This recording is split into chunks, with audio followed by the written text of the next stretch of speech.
စစ်ပြေးဒုက္ခဖြစ်နေရတယ်တခြား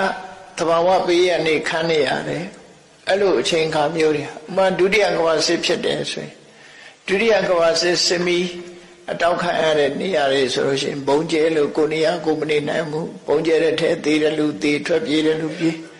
အဲ့ဒီလိုကစင်ကလျာဖြစ်နေတဲ့အချိန်ဟာကာလဝိပတ္တိလို့ခေါ်တယ်ကာလဝိပတ္တိအချိန်မှာကုသိုလ်ကံမကယ်နိုင်ဘူး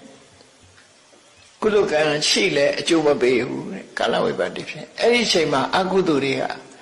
တောမိလောင်တော့တောကြောင်လက်ကမောင်းခတ်ဆိုတယ်အကုသိုလ်တွေကအကျိုးပေးလာတယ်အဲ့ဒါမကောင်းတာတွေနဲ့ကြည့်တွေ့ရချို့ကအဲ့လိုအချိန်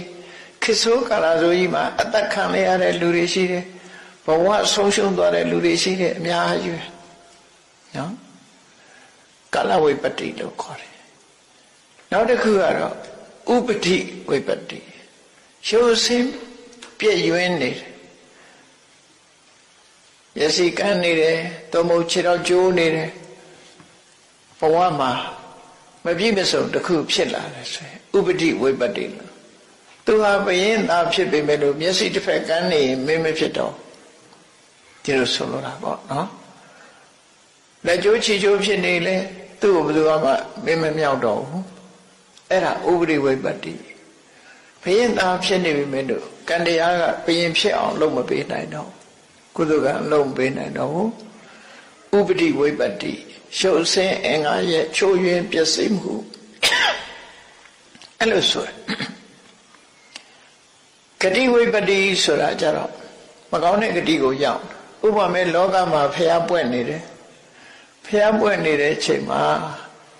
လူတယောက်ဟာဖျားနဲ့ဝေတရားတဲ့ဝေတဲ့နေရာမှာရောက်နေတယ်အသိဉာဏ်ဘယ်လိုပဲရှိတရားသာမကြားရလို့သောတာပန်မဖြစ်နိုင်တဲ့လူတွေအများကြီးဖြစ်သွားတရားဓုမရတဲ့ပုဂ္ဂိုလ်တွေဖြစ်သွားဂတိဝိပတ္တိလို့ဆိုရဲတရိစ္ဆာန်ဘဝပြိတ္တာဘဝအတူတကယ်နားမရှိတဲ့နားချဖို့ရုပ်မရှိတဲ့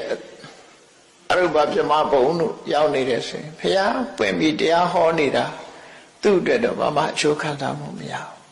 အဲ့ဒါမျိုးကိုဂတိဝိပတ္တိလို့ခေါ်တယ်ဩဃတထဲမှာပါတယ်ရပ်ဖြစ်၈ပါးဆိုဂတိဝိပတ္တိဖြစ်တယ်ရပ်ဖြစ်၈ပါး